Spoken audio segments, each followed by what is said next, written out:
안녕하세요. 매일 새로운 사연을 전하는 읽어주는 사연 라디오입니다. 구독과 좋아요, 많은 공유 부탁드립니다. 오늘의 사연 시작할 안녕하세요. 저는 올해로 나이가 45살이고 결혼한 지도 벌써 20년이 된 주부입니다.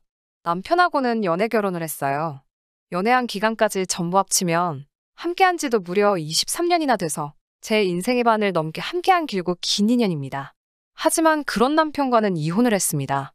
후회만 남는 결혼 생활에 이제서야 종지부를 찍게 되었어요. 연애하던 시절부터 오래 만나오기도 했고 수더분한 성격이 참 마음에 들어서 이 사람하고 함께 하겠다는 생각을 했고 연애를 하면서 자연스럽게 결혼을 하게 되었습니다. 삼형제 중 장남인 남편은 아래로 남동생이 2명이 있는데 둘째 도련님이 38이고 막내 도련님이 이제 37입니다. 올해로 47인 남편하고는 터울이 있는 편이에요. 장남의 책임감과 터울 있는 동생들 때문인가? 점잖기만 하던 그 성격이 남편의 단점이라는 걸 깨달은 건 결혼을 하고 나서도 한참 뒤였습니다. 그동안은 정말 그 성격 하나만 보고 참아왔지만 그 참아온 시간이 무색하게 잔뜩 후회만 드네요. 결혼할 적만 해도 시가가 굉장히 돈이 많았어요. 홀어머니인 시어머니는 의정부 쪽에서 예전부터 식당을 하고 계셨고 방송에 한번 소개가 되기 시작하면서 그때부터 굉장히 돈을 많이 버셨다고 하네요. 남의 건물에서 시작하신 장사라 식당은 월세를 내고 계셨지만 동네에 시어머니 명의로 된 빌딩도 한 채 있었어요. 연애하던 시절에도 남편이 데리고 가서 식당에 몇 번 가본 적이 있었는데 갈 때마다 사람이 많아서 못 먹고 포기한 적도 몇 번 있어요. 시가가 돈이 많다는 건 결혼 전에도 알고 있었지만 제가 남편과 결혼하기로 결심한 건 결코 그 재산이 탐이 나서가 아니었어요. 그랬다면 결혼 초반에 진작에 이혼을 했겠죠. 연애하던 시절에는 저한테 별로 관심도 가져주시지 않던 시어머니가 결혼을 하기로 결정한 그 이후부터는 저에 대한 태도가 약간 달라지셨어요. 물론 좋은 쪽으로 달라지신 건 아니었어요. 저는 사실 부모님이 2분 다 안 계셨고 할머니 밑에서 자라왔거든요. 시어머니는 그 사실을 이미 알고 계셨고 결혼을 하기로 정하고 저와 처음 만난 자리에서 저에게 대놓고 우리 집 재산을 노리고 온 거 아니냐는 말까지 들어야 했어요. 그런 게 아니라고 몇 번을 말씀드려도 부모 없는 사람의 말을 자기가 어떻게 믿냐고 대답하셨고 결국 결혼할 때도 그 어떤 금전적인 지원을 받지도 못했습니다.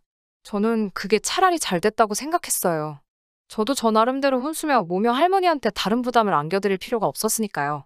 결혼 첫 해에는 시어머니가 가게 좀 도와달라고 부르시더라고요. 일을 시키러 부른 거지만 결혼 후 저를 처음 찾으시는 거였기 때문에 이참에 저의 진면목을 한번 보여드려보고자 앞치마를 동여매면서 의욕적으로 뭐부터 할까요, 어머님? 하고 물어봤는데 저보고 앞치마를 왜 매냐고 넌 주방 근처는 얼씬도 할 생각 하지 말고 홀에서 음식 내가고 상 치우고 깨끗하게만 해놓으라고 하시더라고요. 제가 비법을 훔쳐갈 거라고 생각이라도 하셨나 봐요. 식당 일은 관심도 없고 할 생각도 없는데 말이죠. 성수기 때라 몇 주간 도와드리고 그냥 돌아왔는데 매일마다 업소용 쇠고기 다시다 상자가 그렇게 많이 나오더라고요. 시어머니 손맛의 비법이 뭔지는 안 봐도 딱 알겠더군요. 결혼한 지 2년째 되던 해 시어머니가 도련님 둘을 저희 집으로 보내왔어요. 장사하시면서 도무지 도련님들 뒷바라지하기가 힘들다고 하면서요.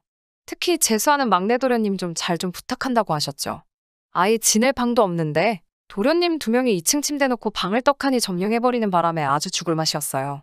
남편에게 중간에 못하겠다고 투정 아닌 투정을 부렸는데 남편은 장남으로서의 책임감인지 고집을 부리더라고요.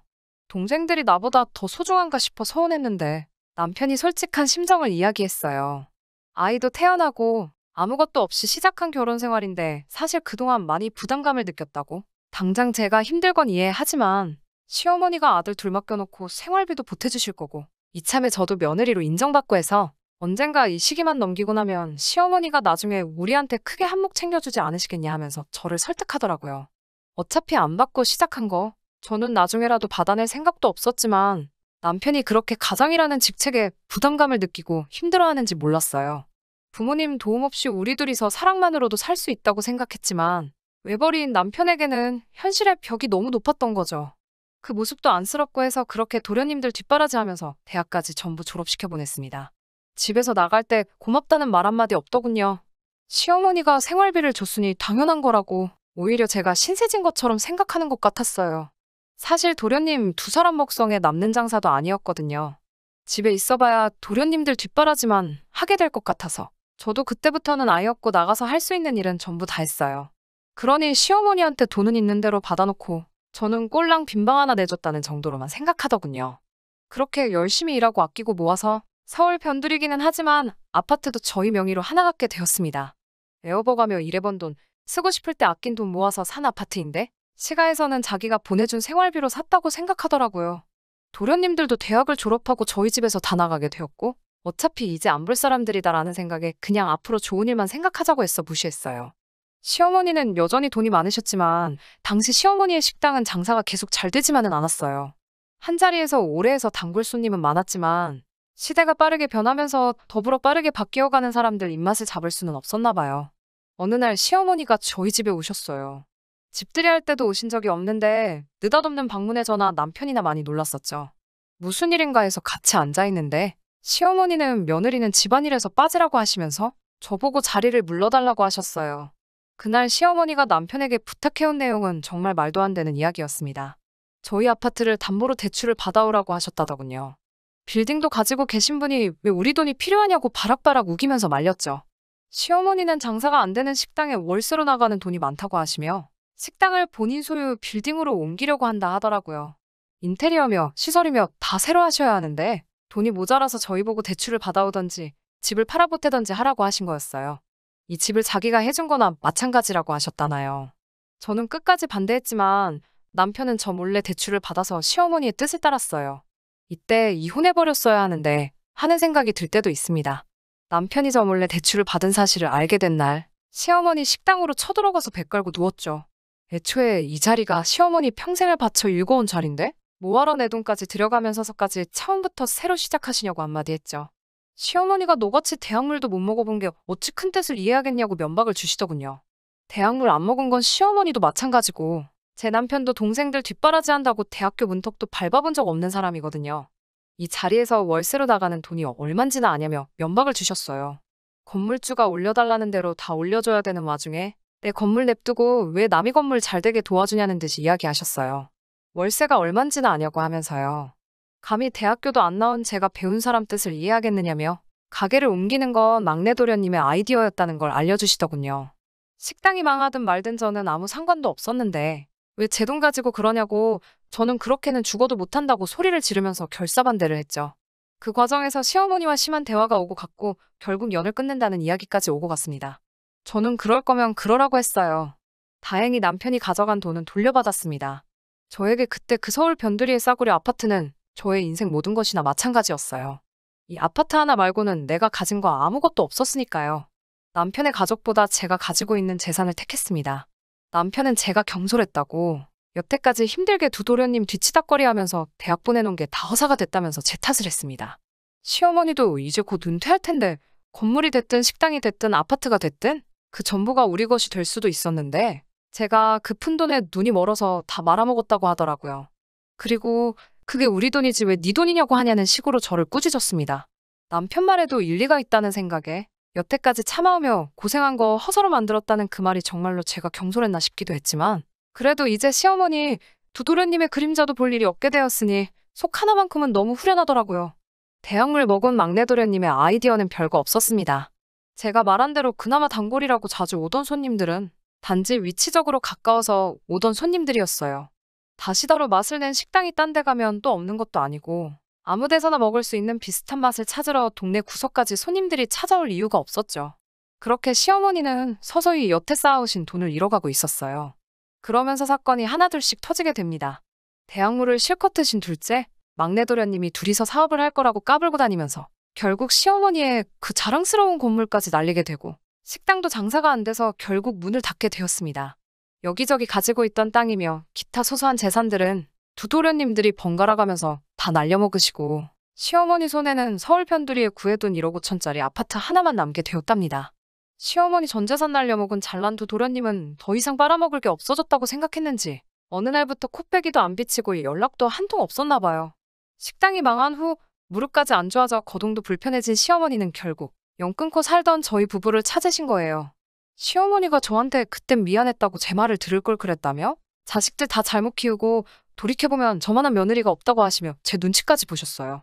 여장부 같던 이미지는 온데간데 없어지고 살도 많이 빠지셔서 그런가 보잘것 없어 보이게 변한 모습에 마음이 많이 안쓰럽더라고요. 전 재산을 탕진한 두 아들놈은 연락도 없다고 하시면서 이제 무릎도 많이 안 좋아서 여기서 혼자 지내다 혹시 잘못돼서 죽어도 아무도 모르겠다는 말을 하시며 저희 부부한테 이 집으로 같이 들어와 살지 않겠냐는 제안을 하셨어요. 가지고 있는 거 이 아파트 하나밖에 없으니 이 집에서 같이 살면서 거동이 불편한 자기를 도와주면 3년이 지나고 아파트를 제 이름으로 돌려주신다고 하시더라고요. 시어머니 손에 단 하나 남은 전 재산인 아파트가 탐이 난 건 아니었지만 그동안 누릴 거 다 누리고 살아온 두 도련님과 달리 뭐 하나 받지도 못하고 고생만 하고 살았던 남편이 맘에 걸려 그러기로 했습니다. 저는 아파트가 하나 있었으니 이건 남편 이름으로 해주고 싶었어요. 지금 살고 있는 집을 전세로 돌리고 가끔씩 나가서 일손을 돕던 식당도 그만두고 그렇게 시어머니를 봉양하기로 했어요. 애초에 안쓰러운 마음에 합가를 수락한 제 잘못이기는 하지만 설마 이런 일이 또 있을 거라고는 상상도 하지 못했죠. 시어머니와 합가를 한 지 2년 정도 지나지 않아서 이 아파트의 재개발 호재랑 이런저런 게 많이 겹쳐서 집값이 몇 배나 올라버린 거죠. 그 소식만 들으면 남편 것이 될 아파트였기 때문에 둘도 없이 좋은 소식일 테지만 그 소식을 저만 들은 게 아니란 게 문제였어요. 알거지가 된 시어머니 토사구팽해놓고 지 살길 찾아간 두 도련님들이 집값이 올랐다는 소식을 어디서 또 듣고는 시어머니를 찾아온 거죠. 처음에는 그간 잘 지내셨냐면서 인사도 하고 야윈 어머니를 부둥켜 안고 울기도 하는 모습에 그동안 사람이 돼서 온 건가 싶었는데 본심은 마지막 하나 남은 시어머니의 아파트마저 가져가기 위해 찾아온 거더라고요. 시어머니도 그동안 당한 게 있으셨는지 더 이상 사업만큼은 도와줄 수 없다고 하셨는데 두 도련님이 그게 아니라고 들어보라고 하면서 코인이니 주식이니 어쩌고 떠들면서 이건 사업이 아니라 투자라고 말하면서 장황하게 설명을 늘어놓더라고요. 1년만 가지고 있으면 돈이 몇 배로 불어난다고 자기들이 확실한 정보를 가지고 찾아온 거니 믿고 투자해보라고 하더라고요. 장황하게 떠들고 있는 도련님들 설명을 끊고 이 집은 내년에 제 명의로 돌아올 거니 아무 기대하지 말고 돌아가시라고 했어요. 두 도련님이 제 말을 듣고 대본에 그런 게 어딨냐고 따지는 말에 대학 졸업할 때까지 우리 집에 빈대 붙은 두 사람 뒷바라지 해줬더니 해놓은 거라고는 어머님 재산 탕진한 거밖에 더 있냐고 그렇게 돈 날리고 있는 동안에 우리가 어머님께 받은 거 하나라도 있었냐는 말에는 꿀먹은 벙어리처럼 아무 말도 대답 못하고 병풍처럼 가만히 있다가 제 완강함에 지쳤는지 결국엔 나중에 다시 오겠다며 나가더라고요. 그날 저녁에 어머니가 저를 따로 부르셨어요. 그때 주기로 한 이 집이 그때보다 시세가 올라 지금은 7억이 넘는다며? 저에게 명의를 돌려주는 건 없던 일로 하고 대신 그 당시 집값이었던 1억 5천을 줄 테니 그걸 받으라고 하더군요. 그게 무슨 말이냐 했더니 도련님들 마지막으로 한 번 더 도와줘야 하지 않겠냐고 했습니다. 그게 말이나 되는 소린가요? 남편한테 제발 시어머니 좀 말려보라고 불러다가 자리에 앉혀놓으니 저와 같이 싸워도 모자랄 판에 대학 나온 동생들이 저렇게 확신에 차 있다고 어쩌고 저쩌고 하면서 아까 말하는 거 보지 않았냐고 1년만 갖고 있어도 이 집 세 채는 살 수 있다고 말하면서 저희도 시어머니가 말하는 대로 1억 5천만 받고 동생들한테 그 돈에 지금 전세 준 아파트 전세금까지 맡겨서 인생 역전 해봐야 하지 않겠냐고 하더라고요. 끝까지 제가 그렇게는 할 수 없다고 하자 너는 돈을 왜 그렇게 밝히냐고 이때야말로 온 가족이 힘을 합쳐야 할 때인데 저보고 너무 저만 아는 것 아니냐며 너무 이기적인 게 아니냐며 쓴소리를 했어요.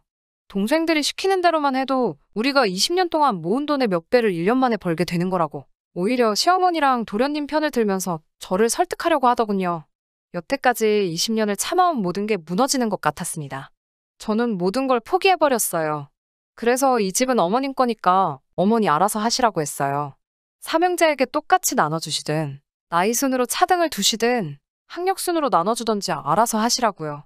저는 이제 더 이상 두 도련님한테 뭐 하나도 양보하고 싶은 마음이 없으니 여기까지 하겠다고 말하고 남편에게는 전세로 돌림 먼저 살던 아파트만 확실하게 제 명의로 돌려놓고 나서 이혼을 하자고 했습니다. 어디 온 가족이 한번 힘을 합쳐보라고 저는 이제 가족 안 할 거고 애초에 이 아파트도 제가 갖고 싶어서 심호봉양하기로 한 게 아니고 여태까지 한 푼도 못 받은 남편을 위해 결정한 거니 남편이 하고 싶은 대로 하는 게 맞다고 했어요. 단지 더 이상 당신네 가족들에게서 놀아나는 꼴은 견딜 수 없다고 저는 이제 그만 이 집 가족이라서 빼달라고 사정을 하며 이혼하게 해달라고 부탁했습니다. 두 사람은 끝까지 저보고 나중에 땅을 치고 후회할 거라고 말하더군요. 나중에 다시 후회하며 돌아와도 절대로 받아주지 않겠다고 말하면서요. 저도 시모와 남편에게 후회하지 않을 테니 저를 절대 받아주지 말라고 되받아쳤어요. 그냥 이제 완전히 남남이라고 더 이상 볼 것도 없다고요. 대신 제발 지금 전세를 준 그 집만 확실하게 제 명의로 돌려달라고 했습니다. 지금 어머님이 살고 계신 집은 어떻게 하셔도 아무 상관 안 하겠다고요. 하지만 집값이 오른 게 오른 거지 다른 집도 다 가격이 올랐잖아요. 당장 그 집을 팔고 갈 곳이 없어진 두 사람은 이혼을 하고 나서도 제가 사는 집에서 몇 달 동안 신세를 졌어야 했어요. 아파트를 제 명의로 돌리기 위해서라도 제 집에 들이는 것만큼은 싫었지만 결국은 그렇게 하게 해줬습니다. 어차피 도련님들이 그 투자금을 몇 배로 불려서 가져올 테니 그때까지만 지내겠다는 조건이었어요. 그때가 되면 여기서 지낸 만큼 한 달에 100만 원으로 계산해서 제 얼굴에 아주 돈다발을 던져버리겠다고 벼르고 있더라고요. 언젠가 남편이 이것 좀 보라고 하면서 다시 생각해도 이젠 늦었다면서 자랑하듯이 보여준 사진이 하나 있었어요.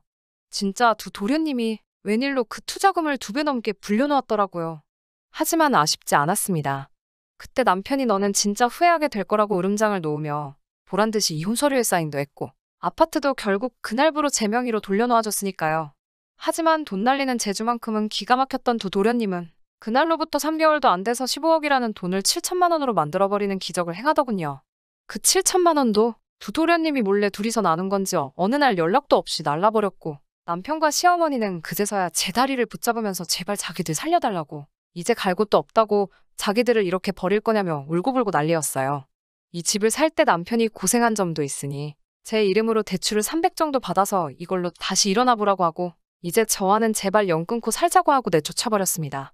방금까지 울고불고 하던 사람들이 문 밖으로 내몰리니 저보고는 독하다고 사람이 그러면 안 된다고 하면서 욕을 하더라고요.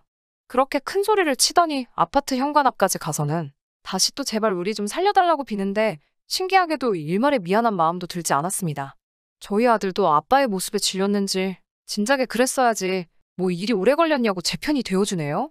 제 자식은 끝까지 저의 편을 들어줘서 다행이라고 생각합니다. 이제 저는 시어머니 모시기 전에 다니던 곳에서 다시 일하면서 제 아들이랑 같이 행복하게 살려고 합니다. 혹시나 남은 돈 들고 날라버린 두 도련님에 대한 소식을 듣게 된다면 나중에 한 번 더 소식 한번 전해보도록 할게요. 긴 이야기 들어주셔서 감사합니다. 오늘의 사연은 여기까지입니다. 구독과 좋아요, 알람 설정해주시면 앞으로 더 좋은 사연으로 찾아오겠습니다. 감사합니다.